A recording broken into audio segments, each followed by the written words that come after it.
पुस्तक और उसका 15 अध्याय और 15 अध्याय से का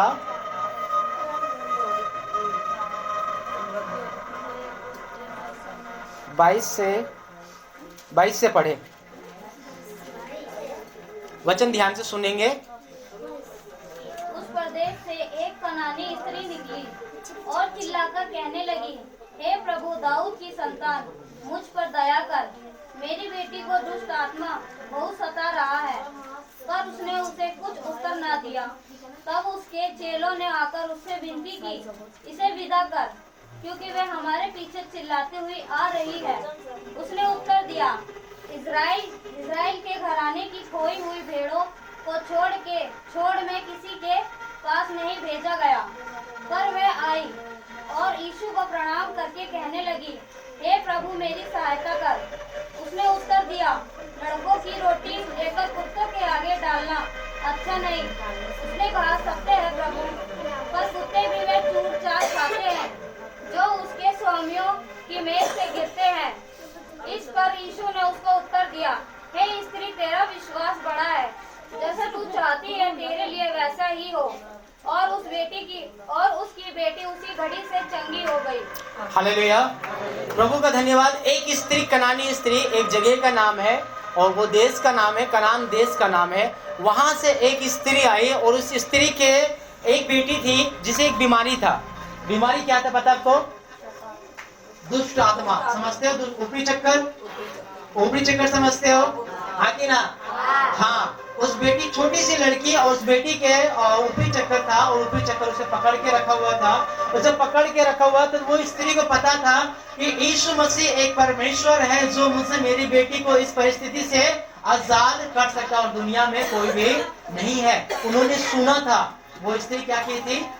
सिर्फ सुना, और जब सुनी तो उसे पता चला था यीशु मसीह इस गांव में आए हुए हैं। और वो दौड़ के यीशु मसीह के पास आए और जब यीशु मसीह के पास आके यीशु मसीह से वो कहने लगी, चिल्ला के कहने लगी, हे प्रभु, हे दाऊद की संतान, मेरी बेटी पर क्या कर? दया कर, मेरी बेटी पे दया कर। और यहाँ पे जब वो चिल्ला के कहने लगी कि मेरी बेटी को दुष्ट आत्मा बहुत सारे क्या कर रहे, वो सता रहे। दुष्ट आत्मा दिखाएगा ना, जिसके पास परेशानी होता है उन्हीं को पता होता है कि परेशानी कितनी बड़ी है। जिसके पास परेशानी नहीं है उससे पूछे परेशानी क्या है, वो नहीं बता सकता। एक अंधा ही एक आंख की कीमत बता सकता है कि आंख की कीमत क्या होता है। एक लंगड़ा ही पैर की कीमत बता सकता है कि बिना पैर की जिंदगी जीना कितना मुश्किल है। एक बहरा ही कान की कीमत बता सकता है कि इस दुनिया में रहना है तो बिना सुने कैसे रह सकते। जिस इंसान के पास जो चीज है उस चीज का वो वैल्यू नहीं देता, लेकिन जो इंसान के पास वो चीज नहीं है उसकी अहमियत पूछो उनसे, उसकी कीमत पूछो उनसे, तब उसे पता चलता है कहाँ कीमत क्या है। इस स्त्री के बेटी को दुष्ट आत्मा पकड़ी हुई थी और ये स्त्री परेशान थी क्योंकि माँ है, क्योंकि वो एक माँ है। और वो जब यीशु मसीह के पास आके यीशु मसीह से पुकारने लगी, यीशु मसीह कहने लगे, प्रभु मेरी बेटी पे दया कर, मेरी बेटी को ऊपरी चक्कर है, दुष्ट आत्माओं से पकड़ के रखे हुए हैं, तो उससे बीमारी से उसको क्या कर? छुड़ा ले। यीशु मसीह उस वक्त भी नहीं सुना और ये और जोर से वचन कहता है और ये और जोर से वो चिल्लाने लगी, फिर भी यीशु मसीह ने उससे उत्तर नहीं दिया। यहाँ चेलों के पास गई वो स्त्री और चेलों से कहने लगी, वो चेले सुन के यीशु मसीह के पास जाके कहने लगे कि हे प्रभु, ये स्त्री बार बार हमारे पीछे आ रहे, बार बार ये चिल्ला रहे, बार बार ये अपनी बेटी की दुआ की भीख मांग रहे, तो सुनता क्यों नहीं है? तो इसे इसकी बेटी की बीमारी से आजाद क्यों नहीं कर देता है? यीशु मसीह कहता है कि अपने भी जो लोग हैं उसको छोड़कर मैं किसी के पास नहीं आया। ये स्त्री उदास हो गई, वापस मुड़ के नहीं गई। ये स्त्री उदास हो गई लेकिन वापस मुड़ के नहीं गई। ये चेलों से बात नहीं बनी, सीधा यीशु मसीह के पास जाके उसके चरणों में लेट के यीशु मसीह से आराधना करके, प्रार्थना करके यीशु मसीह से कहने लगा, प्रभु मेरी बेटी को चंगा कर दे, मेरी बेटी को ठीक कर दे। फिर भी यीशु मसीह उस वक्त नहीं सुने। पूरा वाक्य जब पढ़ोगे आप, पूरा सेंटेंस जब देखोगे आप, ऊपर से लेके यहाँ पे कि बार बार यीशु मसीह के पास जाके और यीशु मसीह वहां पे कुछ उत्तर नहीं दे रहा। यहाँ तक ये स्त्री यीशु मसीह से प्रार्थना कर रही है, ये स्त्री यीशु मसीह का आराधना कर रही है, भजन कर रही है, सब कुछ कर रही है, फिर भी इसे चंगाई इसकी बेटी को नहीं मिली। मैंने बोला कि प्रभु तूने इसे चंगाई नहीं दिया, लेकिन स्त्री ने ऐसा क्या बोला कि तेरा दिल पिघल गया, तो सुन के तू फिर चंगाई देने पे मजबूर हो गया। तू पहले तो तू ना बोल रहा था, लेकिन इस स्त्री ने ऐसा क्या शब्द बोला जिसे सुनकर तू इसे चंगाई देने लगा। यहाँ उसके नीचे ही लिखा हुआ है कि जब वहां पे प्रणाम किया, जब वहां पे आराधना किया, तब वो यीशु मसीह ने चंगाई नहीं दिया। और यीशु मसीह को वहां पे क्या बोला, प्रभु जो मालिक के मेज के नीचे जो रोटी का टुकड़ा गिरता है, परमेश्वर वहां पे कह रहा है कि लड़कों की रोटी लेके कुत्तों को आगे डालना अच्छा नहीं है। ये स्त्री क्या बोल रही है, प्रभु तो सत्य कहता है कि लड़कों की रोटी लेके कुत्ते के आगे डालना अच्छी बात नहीं है, लेकिन मैं कहाँ बोलता कि मुझे मेज के ऊपर वाले रोटी दे, मुझे वो रोटी दे जो मेज के नीचे गिर रही है, जो चूर चार गिर, मुझे वो रोटी दे, मुझे वो रोटी दे दे। और ये स्त्री यहाँ पे कहने लगी अपनी बेटी के लिए, प्रभु मुझे वो नहीं चाहिए, मुझे मेज के नीचे का रोटी चाहिए, जो चूर चार गिरता है वही रोटी मुझे चाहिए। जो चूर चार, कुत्ते भी तो चूर चार खाते, तो कुत्ता ही समझ ले, लेकिन तू मुझे चूर चार तो दे दे ताकि मेरी बेटी ठीक हो सके। इस स्त्री को जब ये बात बोला परमेश्वर को, परमेश्वर का दिल पिघल गया। और स्त्री को क्या, वहां पे इस स्त्री को पता था कि मेज के ऊपर की रोटी तो कुत्तों का, इंसानों का दे, लेकिन मेज के नीचे की रोटी मुझे दे। इस स्त्री को पता था कि जिस परमेश्वर के पास मैं आया हूँ वो परमेश्वर छोटा परमेश्वर नहीं है, वो परमेश्वर स्वर्ग में विराजमान परमेश्वर है। उसके भंडार में इतने धन है कि अगर पूरे ये गांव के लोग और पूरे दुनिया के लोग भी ले ले फिर भी कम नहीं पड़ेंगे। वो उनके पास गोदामों का गोदाम, आशीषों का गोदाम है कि जितना निकालेगा वो उतना ही उसके आशीष से क्या होंगे, बढ़ते जाएंगे। प्रभु मुझे मेज का ऊपर का रोटी नहीं दे, मुझे मेज का नीचे का रोटी दे। Hallelujah, hallelujah. मेज के नीचे की रोटी ये मांगने के लिए तैयार हो गई, लेने के लिए तैयार हो गए। इनको पता था कि मेज की रोटी ऊपर की छोड़ दे कोई बात नहीं, जो कहते हैं ना, ये शायद मुझे ऐसा लगता है कोई गवर्नमेंट ऑफिसर की बीवी होगी। इनको पता था कि मेज के ऊपर से काम बनाने के लिए 100 रुपए का काम हो तो मेज के नीचे से 1000 रुपए देने पड़ते हैं। मेज के ऊपर से जो अगर किसी ऑफिसर या किसी गवर्नमेंट में या कहीं भी जाओ, कोई भी काम निकलवाना, तो अगर 100 रुपए का काम है तो उसे क्या करना पड़ता है, टेबल के नीचे से 1000 रुपए खिलाना पड़ता ताकि वो 100 रुपए का काम हो जाए। प्रभु तू कुछ भी कर, मुझे मेज के ऊपर की रोटी नहीं चाहिए, तू मुझे मेज के नीचे की रोटी दे दे। इस स्त्री को पता था जिस परमेश्वर पर मैं विश्वास करता हूँ उनके पास किसी चीज की कमी नहीं है, उनके पास आशीषों का भंडार है। और जब ये स्त्री समझ गई कि बस मुझे मेज के नीचे की रोटी मिल जाए, मेज के नीचे में चूर चार मिल जाए, मेरे लिए वो काफी है। और सब परमेश्वर ने बोला, जा बेटी जा जा जा जा जा, तेरे साथ ऐसा ही हो। कितने लोग परमेश्वर की भरपूरता को समझ रखे हैं, कितने लोगों को पता है कि परमेश्वर ने बहुत ही बड़ा परमेश्वर है। ये स्त्री सब आई यीशु मसीह के पास और यीशु मसीह ने मेज के नीचे से दिया, हर किस जो कहते हैं मेज के नीचे से दिया, क्योंकि परमेश्वर आज जो आशीष आप लोगों को देने के लिए चाहता है। मेज के ऊपर से तो काउंटिंग होता है, मेज के नीचे से तो ऊपर से तो लिखा जाता है, लेकिन जो मेज के नीचे से आता है वो बेशुमार आता है, उसका कोई काउंटिंग नहीं होता है, उसका कोई जो कहते हैं ना एक उसको क्या कहते हैं, उसको एक अंडर नहीं होता कितना मिलेगा, वो बेशुमार होता है, वो नदी की तरह बहता रहता है मेज के नीचे का आशीष से। ये स्त्री समझ गई और ये कहने लगी, प्रभु मुझे मेज का ऊपर का मत दे, तो अपने लड़कों के दे, कोई दिक्कत नहीं, लेकिन मुझे मेज का नीचे का चाहिए, मुझे मेज का नीचे का चाहिए। आज आप घर जाओगे, परमेश्वर आपके जीवन में वो आशीष से, आज जब आप घर जाओगे परमेश्वर आपके जीवन में वो आशीष मेज के नीचे से दे रहा। परमेश्वर आपके परिवार में, नाते रिश्तेदार में, घर परिवार में सब कुछ जो बिगड़ चुका है, परमेश्वर क्या करेगा उसको आज, जब आज घर पहुंचोगे और रात में जब सोओगे देखोगे, सुबह उठ के सब कुछ बदला बदला सा दिखाई देगा। आपके जीवन बदला बदला सा दिखाई देगा, आपके बच्चे बदले बदले से दिखाई देंगे, आपके नाते रिश्तेदार बदले बदले से दिखाई देंगे, क्योंकि परमेश्वर, ये स्त्री बोली मुझे मेज के नीचे से आशीष चाहिए, और वही आशीष से परमेश्वर आपको मेज के नीचे से हालेलुया देने वाला है। और जब ये स्त्री, परमेश्वर ने सुना, परमेश्वर ने बोला जा बेटी जा जा जा, तू आज घर जा। जब तू घर जाएगी तो सब कुछ तेरे लिए क्या हो जाएगा, नया हो जाएगा। सब कुछ तेरे लिए क्या हो जाएगा, बदल जाएगा। सब कुछ तेरे जीवन में फिर से नया हो जाएगा, क्योंकि तू परमेश्वर की परिपूर्णता को समझ ली है, क्योंकि वो परमेश्वर को तू पहचान ली है। वो परमेश्वर कंजूस परमेश्वर नहीं है। वो जो मेज के ऊपर से आता है वो तो थोड़ा ही होता है, गिने हुए होते हैं, लेकिन जो मेज के नीचे से आता है वो बेशुमार आता है। तूने उस चीज को देखा, और जब उस चीज को देखा तो परमेश्वर का वचन क्या था यहाँ पे, वो स्त्री गई, कहाँ गई वो स्त्री, घर गई। और जब वो स्त्री घर गई और जाते ही जब इसकी बेटी बीमार पड़ी हुई थी, जो इसकी बेटी के अंदर दुष्ट आत्मा झगड़ा हुआ था, और जब इसकी माँ घर पे गई और तुरंत जब बेटी माँ घर पे गई और बेटी तुरंत आगे क्या बोली, माँ मेरे अंदर से पता नहीं कुछ तो वो निकल गया और मैं तुरंत में क्या हो गई हूँ, मैं ठीक हो गई हूँ। कुछ तो मेरे अंदर से जो दुष्ट आत्मा थे वो निकल गए और मैं बिल्कुल क्या हो गई, मैं ठीक हो गई हूँ। परमेश्वर जब आज आप घर जाओगे, जब आप घर जाओगे, सब कुछ आपको फिर से नया दिखाई देगा, सब कुछ आपको फिर से अच्छा दिखाई देगा।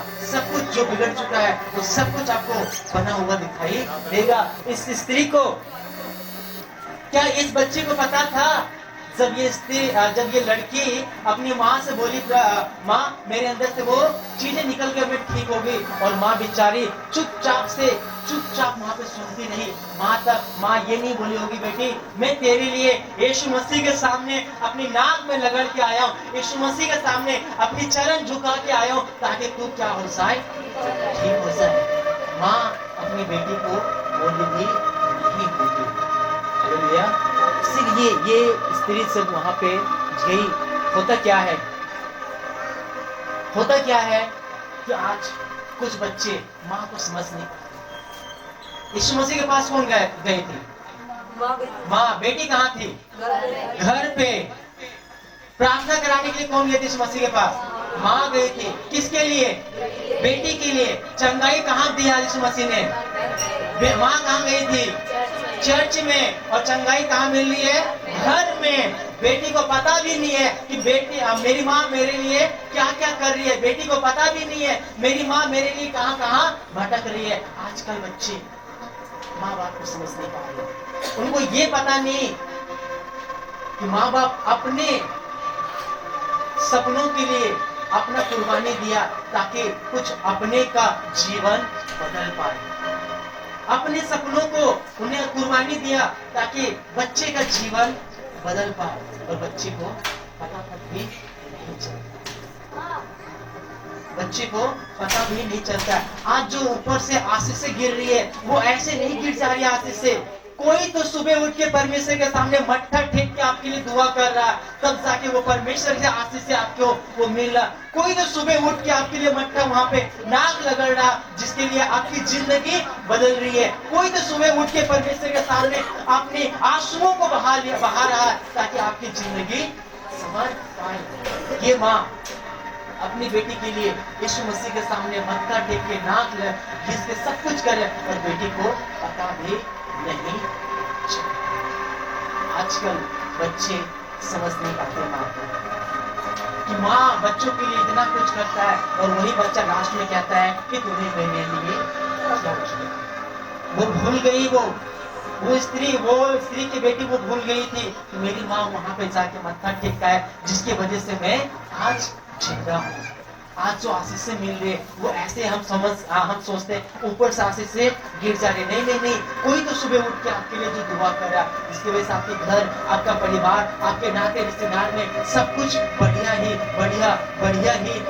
होता सारा। कोई तो है। आज हमें उस चीज का एहसास नहीं है, वही एहसास दिलाने के लिए मैं आज में आया हूँ, वही एहसास बताने के लिए मैं आया हूँ। जब ये स्त्री को और माँ एक ऐसी चीज है कि कभी भी बेटा चाहे बेटी कितना भी बोल ले, माँ पलट के जवाब कभी भी नहीं देते, क्योंकि माँ को पता है कहाँ वो क्या करके आएगी। और आज हम समझ नहीं पा रहे, आज हम अपनी माँ के प्रेम को महसूस नहीं कर पा रहे। एक स्त्री उसकी बेटी थी, और अपनी बेटी को जब उसकी बेटी स्कूल जाती थी, उसकी माँ उसे स्कूल लेने के लिए जाती थी। जब उसकी माँ उसे स्कूल लेने के लिए जाती थी, तो जब बेटी उसे देखती थी, अपनी माँ को देखते क्या बोलती थी पता आपको? कि दफा हो जा मेरी नजरों के सामने, क्योंकि तू दिखने में गंदी है, दिखने में तू बदसूरत है, क्योंकि तेरा चेहरा जला हुआ है, तू मेरी नजरों से भाग जा, तू मुझे स्कूल लेने के लिए मत आ। एक बच्ची अपनी माँ को ऐसे बोल दिया। धीरे धीरे वो लड़की बड़ी होती गई, कॉलेज गई, माँ भी फिर से उसके पीछे मैं बेटी को फिर से लेके आऊंगी। और जब स्कूल कॉलेज में गई तो फिर से उसकी बेटी बोल रही है, तो फिर से आगे मैं अपनी मनुष्य शक्ल को लेके मेरे नजरों के सामने, अपनी जली हुई शक्ल को लेके मेरे नजरों से दूर हो जा, अपनी ये से गंदी शक्ल को लेके मेरे नजरों से दूर हो जा, क्योंकि मेरे दोस्त तुझे देख के चिढ़ते हैं, मेरे दोस्त तुझे देख के जलते हैं, इसलिए मेरी नजरों से। माँ अपनी बेटी की आवाज को सुन के चुपचाप से बिना कुछ कहे रोती हुई वापस अपने घर आ गई। रोती हुई अपनी घर आ गई वो माँ, बेटी को पलट कर जवाब नहीं दिया। वही बेटी बड़ी हो गई है, और वही बेटी कॉलेज के बाद शादी हो गई। जब शादी हो गई तो जब उसकी शादी हुई थी तो अपनी माँ से इतनी जलती थी, इतनी चिढ़ती थी, उसके चेहरे से देख को इतना गुस्सा होती थी वो, यहाँ तक अपनी शादी में भी अपनी माँ को नहीं बुलाई थी। उसने अपनी माँ को शादी में भी नहीं बुलाई थी, और जब नहीं बुलाई थी तो वो शादी कर ली और अपने परिवार के साथ दिन प्रतिदिन वो जीने लगी। कुछ सालों बाद वो फिर से उसी गांव में वापस आई, वो लड़की जिस गांव में पहले थी। वो एक यूनियन पार्टी में स्कूल कॉलेज की तरफ से होता है, वो बच्चों को लेके जाते घुमाने के लिए, वापस वो उसी गांव में आई है। और जब उसी गांव में आई है तो वो लड़की सोची कि एक बार जाके मैं बुढ़िया से मिलके आऊं। जब वो स्कूल से निकल के प्रोग्राम कंप्लीट करके जब वो आई, क्या देखी? घर में ताला बंद। घर में क्या देख रही? वो ताला बंद। और जब देख घर के अंदर ताला बंद है, वो वापस आने लगी। इतने में एक पड़ोसी निकली और कहने लगी, बहन बहन बहन रुक जा, क्या तू अपनी माँ से मिलने के लिए आई है? वो स्त्री बोल रही है कि चुप हो जा, उस गंदी औरत के नाम मत ले, उस मनुष्य शक्ल को मैं देखना नहीं चाहता हूँ, देखनी नहीं चाहती हूँ, क्योंकि वो जली हुई है। वो लड़की चुपचाप। फिर वो लड़की बोली, सुन सुन सुन सुन बहन सुन, क्या तुझे पता है, क्या तुझे पता है तेरी माँ का चेहरा कैसे जली हुई? क्या तुझे पता है? वो लड़की बोली, मुझे कुछ जानना नहीं है, तो चुप हो जा। जब उसने बताने के लिए स्टार्ट की, वो बोल रही थी, जब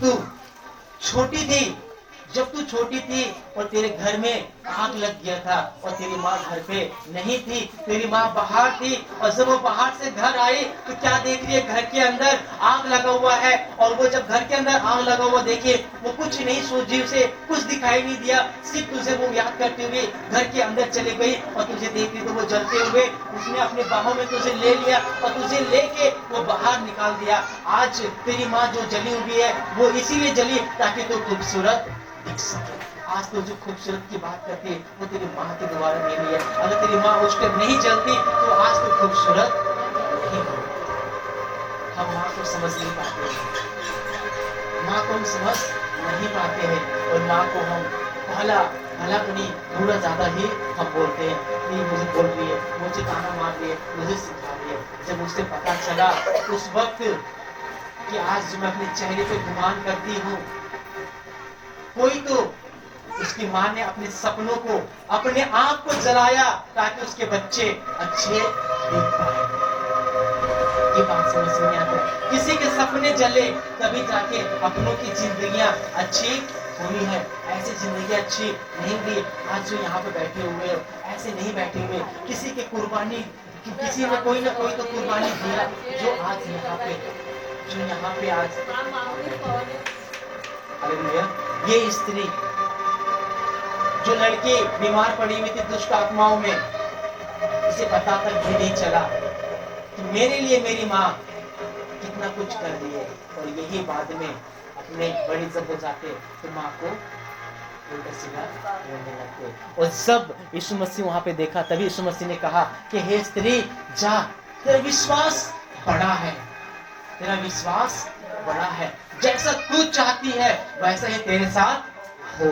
हम जब प्रभु यीशु मसीह पे विश्वास करते हैं, हमें अपने विश्वास को बड़ा करना है, हमें अपने विश्वास को बड़ा करना है। प्रभु यीशु मसीह के पास कोई भी काम ऐसा नहीं है जो असंभव है, सारा काम क्या है, संभव है। हमें सिर्फ विश्वास करना है। जिस वक्त आप विश्वास करोगे, परमेश्वर आपको उसी वक्त आपके जीवन में बदलाव देगा। हालेलुया। आइए हम प्रार्थना करेंगे, अपनी आंखों को बंद करके हम प्रार्थना करेंगे। सब अपनी आवाज, अपने होठों को खोलते हुए, अपनी आवाज को खोलते हुए अपने मम्मी पापा के लिए प्रार्थना करें, ना कि किसी और के लिए, सिर्फ माता के लिए। यहाँ पे जितने लोग हैं, अगर आपकी माता इस दुनिया में है, इस दुनिया में जीवित है, तो अपनी माँ के लिए प्रार्थना करें। यस लॉर्ड जीसस, जो अपनी कुर्बानी को देखे आपको जीवन दिया है, अपनी माँ के लिए प्रार्थना करें, अपने पापा के लिए प्रार्थना करें। यस लॉर्ड जीसस, प्रभु आपकी महिमा, आपकी प्रशंसा हो पिता, आपके नाम की जयकार हो प्रभु, खुदा बनी सुराजा।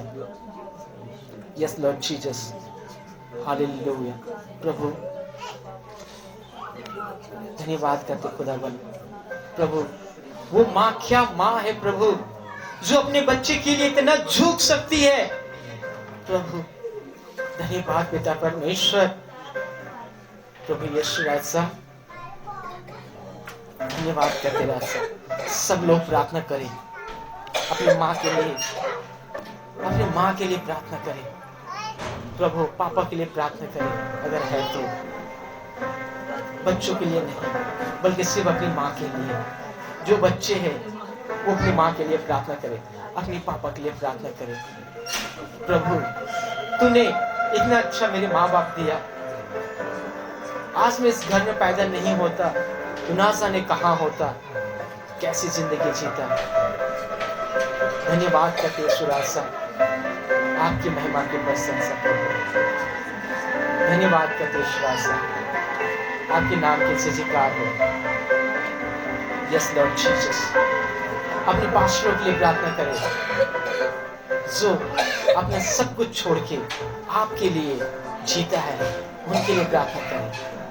यस लॉर्ड जीसस, प्रभु आज आपके बेटे, आज आपकी बेटियां जो घर से आते हैं पिता, प्रभु यीशु मसीह, इनके परिवार जिस प्रकार वो स्त्री घर गई थी प्रभु और अपने बेटी को भली चंगी पाई थी, उसी प्रकार पिता यहाँ पे बैठे हुए तमाम लोगों के लिए हम प्रार्थना करते प्रभु यीशु मसीह के नाम से। प्रभु जब ये अपने घर जाते प्रभु यीशु मसीह के नाम से, इनका परिवार, इनके बच्चे, इनके पति, इनके नाते रिश्तेदार प्रभु सब बदले हुए रहे पिता, और आपकी महिमा हो। एक नई जिंदगी, एक नया सवेरा, एक नया मौका मिले प्रभु इनके जीवन में प्रभु।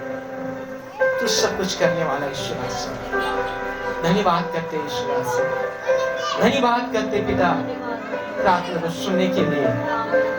आपने प्रार्थना को सुना प्रभु, धन्यवाद हो प्रभु, आपके नाम के जयकार के लिए प्रभु धन्यवाद करते हैं। महान जिंदा परमेश्वर, प्रार्थना को सुना, धन्यवाद। आए हुए तमाम लोगों को आपके हाथ में सौंपता प्रभु, इस वचन के द्वारा लाखों आशीष दे प्रभु, हर एक जरूरत चीज अपने स्वर्ग के भंडार से पूरा कर, और आपकी महिमा हो। धन्यवाद करते, आपने प्रार्थना को सुना, धन्यवाद करते। आगे के समय भी आपके हाथ में सौंपते, सारे आदर और महिमा आपके हाथ में सौंपते। प्रार्थना उद्धार करता यीशु मसीह नासिक नाम से मांगते, आमीन। हालेलुया। प्रभु का धन्यवाद हो आज के दिन के लिए।